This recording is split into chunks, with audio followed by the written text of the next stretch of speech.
Hi, my name is Rachel G. Scott, host of Taking the Leap podcast and founder of the I Can't Come Down movement based here in Cleveland, Ohio. And today's verse of the day is Jeremiah 29:11, and it reads, "For I know the plans I have for you, declares the Lord.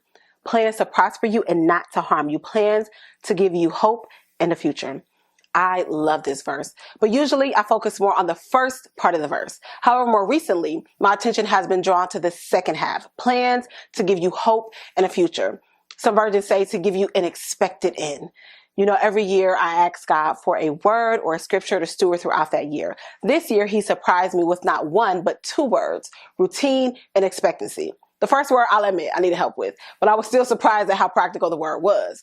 The second word, I found myself having a little hesitation with. Normally, expectancy would be this exciting word, but as we all know, the last couple of years have made it very difficult to expect much of anything outside of the unexpected. So when I received that word for the year, I wrestled with it. Kind of like the people who the prophet Jeremiah was talking to in this passage of scripture. They too had just come out of a very difficult season, Babylonian exile under King Nebuchadnezzar's rule. And they were hesitant when it came to planning for the future. God knew that they, just like many of us, had started to allow their experience to define their level of expectation. So he sent Jeremiah to encourage them to begin to live again and believe that God had good plans for them, which included restoring their hope for better days ahead. And he wants the same for you and I. God knows that life can make us battle weary.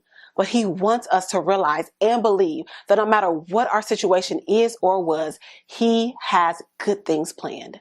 Nothing can change that.